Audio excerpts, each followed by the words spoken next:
ఆగిపోయాడు, ఆశీర్వదించి వెళ్ళాడు. ఒక నూతనమైన ఆలోచన కొన్ని జీవితాలను విప్లవాత్మకమైన మలుపులు తిప్పింది. గతాన్ని దలుచుకొని మా నాన్న ఏ పాపం చేశారో నాకు ఈ గతి పట్టింది, పుట్టందుడుగా పుట్టాను, నా కర్మింతే, నా బతికింతే అని రాజీ పడిపోకుండా దాని నుంచి బయటపడటానికి తన చేతనైనంత మటుకు ప్రయత్నాలు చేస్తానే ఉన్నాడు, వెతుకుతానే ఉన్నాడు. వెదగుడి మీకు దొరుకును అన్నట్లుగా ఒకరోజు సాక్షాత్తు దేవుడు తానే వచ్చి ఆ అంధుణ్ణి పిలిచాడు. అతని స్వరం నాకు వినపడింది, రమ్మన్నాడు, అతను తీసుకొని రండి అన్నాడు. కేకలేస్తుంటే కొంతమంది అన్నారు, రేయ్ ఏంద్రా నీ గోల, ఆపో, పెద్దగా అరుస్తున్నావు ఏంటి నువ్వు, మేము ఇక్కడ స్థానికులు, నీ ముఖాన రూపాయి కూడా వేయం, జాగ్రత్త,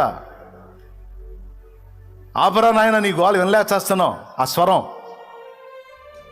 ఎన్నన్నారో లెక్క చేయలే, వేస్తానన్నాడు కేక.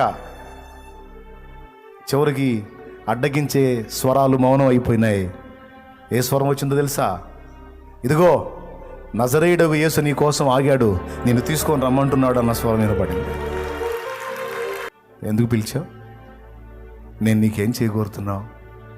అయ్యా నాకు 2 కళ్ళు లేవు, నీ గురించి విన్నాను కానీ ఎప్పుడు వస్తావా అని ఎదురు చూస్తున్నాను. ఈరోజు నువ్వు వెళ్తున్నావు అని తెలిసి కేకలేశాను.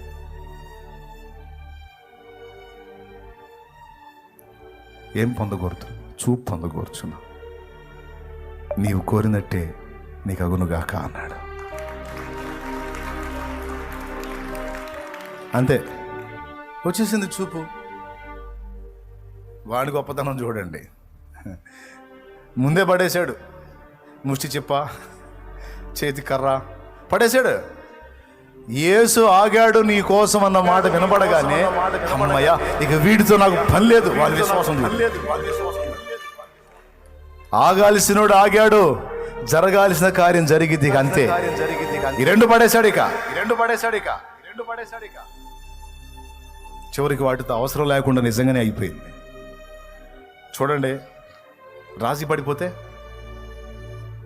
ఒక నూతనమైన ఆలోచన చేయకపోతే, ఒక నూతన గీతం పాడకపోతే, ఒక నూతనమైన పిలుపు దేవునికి ఇవ్వకపోతే, ఒక నూతనమైన నిర్ణయం చేయకపోతే,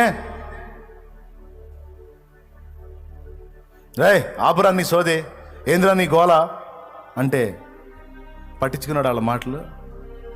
మీరు నా జీవితం అంతా ముష్టేసినా నాకు తృప్తి ఉండదురా, నా కేక విని ఆ ఒక్కడు ఆగాడంటే నా లైఫే మారిపోయిందిరా.